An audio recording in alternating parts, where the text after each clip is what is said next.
911, what's your emergency?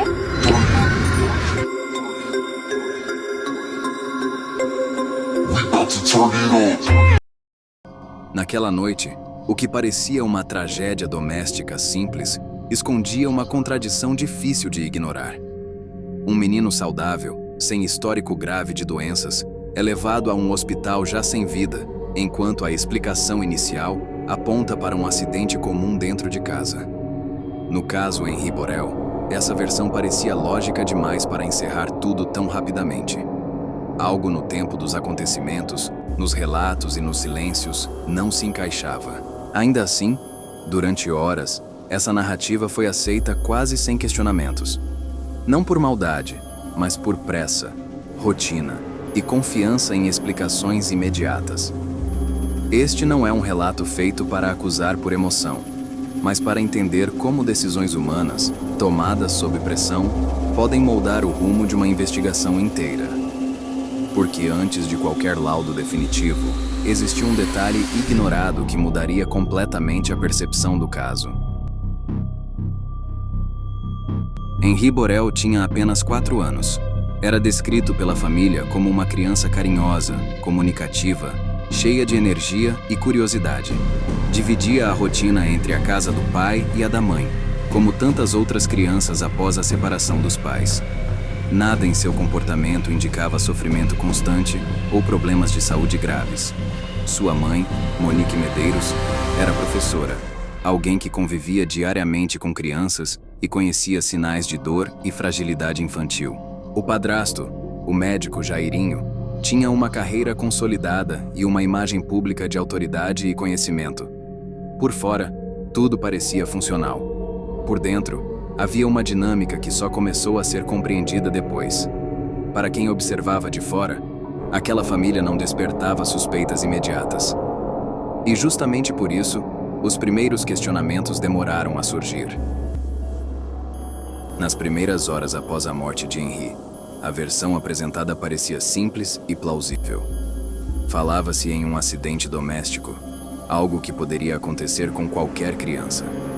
A ideia de uma queda, associada a um mal-estar súbito, foi rapidamente absorvida como explicação suficiente. A imprensa reproduziu essa narrativa inicial com cautela, sem grandes questionamentos, porque nada indicava naquele momento algo fora do comum. Um menino teria passado mal, foi levado ao hospital e não resistiu. Essa sequência fazia sentido dentro da lógica cotidiana.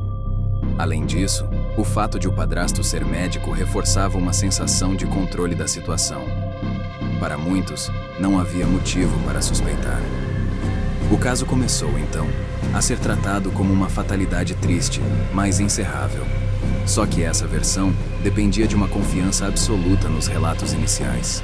E confiança, quando não é acompanhada de verificação, pode se transformar em um erro silencioso. Enquanto a narrativa do acidente se espalhava, a opinião pública seguia dividida entre luto e aceitação. Poucos questionavam os detalhes. A imprensa, ainda sem laudos conclusivos, tratava o caso com cuidado, evitando conclusões precipitadas. Para muitos espectadores, era difícil imaginar algo diferente. Afinal, acidentes acontecem e nem todo drama infantil esconde violência. A ausência imediata de acusações reforçava essa leitura.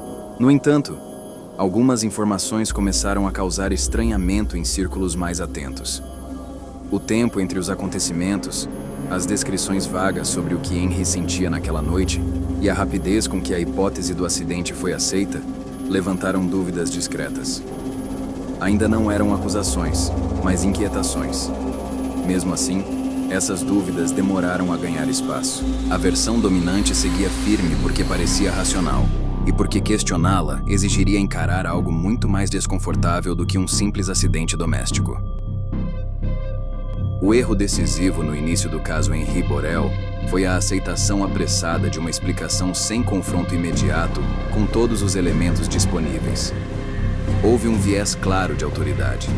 A presença de um médico no ambiente criou uma sensação implícita de segurança técnica, como se isso reduzisse automaticamente a necessidade de questionamentos mais rigorosos. Além disso, os relatos iniciais não foram confrontados com a gravidade real das lesões identificadas depois. O foco excessivo na hipótese do acidente atrasou a análise cuidadosa do histórico da criança e das inconsistências temporais. Esse tipo de erro não nasce da má intenção, mas da rotina. Quando uma explicação parece coerente e vem de uma fonte considerada confiável, ela tende a ser aceita sem resistência. No entanto, investigações exigem desconfiança metódica. Nesse caso, o preço dessa confiança precoce foi o atraso na compreensão do que realmente estava acontecendo. Outro ponto crucial foi a subestimação de sinais prévios.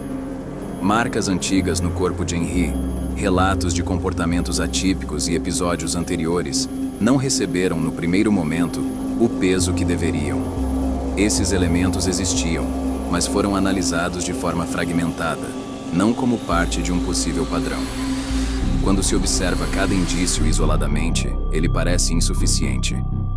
Quando se observa o conjunto, o significado muda. O erro foi não conectar esses pontos desde o início. Esse tipo de falha é comum em casos envolvendo crianças, porque há uma tendência social a proteger a ideia de família a qualquer custo. Questionar esse espaço gera desconforto.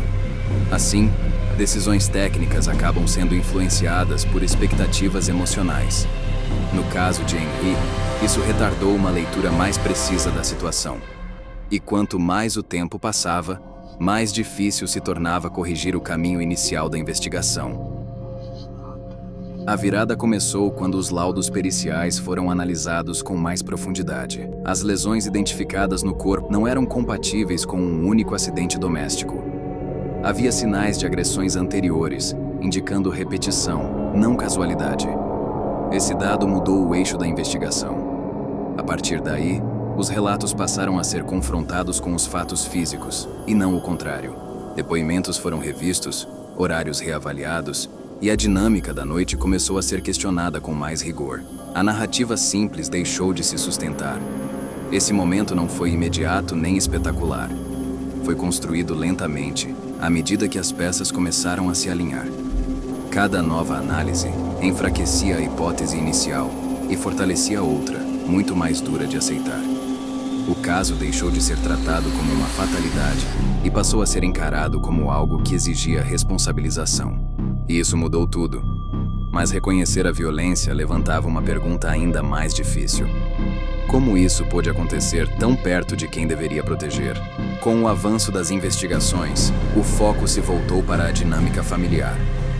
Depoimentos revelaram tensões, comportamentos controladores e episódios anteriores de punição. Esses relatos, antes vistos como conflitos isolados, passaram a ser compreendidos dentro de um contexto maior. A imagem pública de normalidade começou a ruir.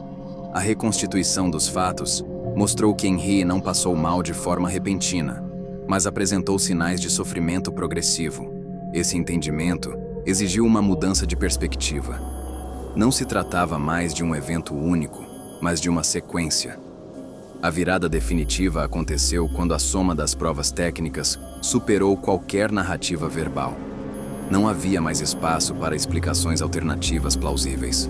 A investigação ganhou outra postura, mais firme, mais direta. E a partir desse ponto, o caso deixou de ser uma dúvida para se tornar um processo judicial com consequências reais e inevitáveis. E quando a verdade se impôs, o impacto foi muito maior do que apenas uma condenação. O desfecho judicial do caso Henri Borel trouxe condenações, mas também expôs falhas profundas. Para a família do menino, nenhuma decisão poderia reparar a perda. Para a sociedade, o caso se transformou em um símbolo da necessidade de atenção real aos sinais de violência infantil. O impacto ultrapassou o processo penal. Debates sobre proteção à infância, atuação de profissionais de saúde e responsabilidade institucional ganharam força. O nome de Henri passou a representar muitas outras crianças que não conseguem se defender sozinhas. O caso também evidenciou como erros iniciais podem atrasar a justiça, mesmo quando as provas existem. Houve consequências legais, mas houve, principalmente, uma mudança no olhar público. Não se tratava apenas de punir culpados, mas de reconhecer que o silêncio e a confiança automática também podem causar danos irreversíveis. O caso Henri Borel deixa uma reflexão que vai além de tribunais e manchetes. Ele nos obriga a pensar sobre como lidamos com sinais desconfortáveis, especialmente quando surgem dentro de ambientes que deveriam ser seguros. A verdade, nesse caso, não estava oculta por complexidade, mas por resistência em questionar. Cada atraso, cada dúvida ignorada, teve um custo humano irreparável. Henri não morreu apenas por violência física, mas também pela soma de decisões que demoraram a enxergar o que estava diante dos olhos. O que permanece é uma pergunta incômoda, mas necessária. Quantas histórias semelhantes dependem apenas de alguém disposto a desconfiar da primeira explicação?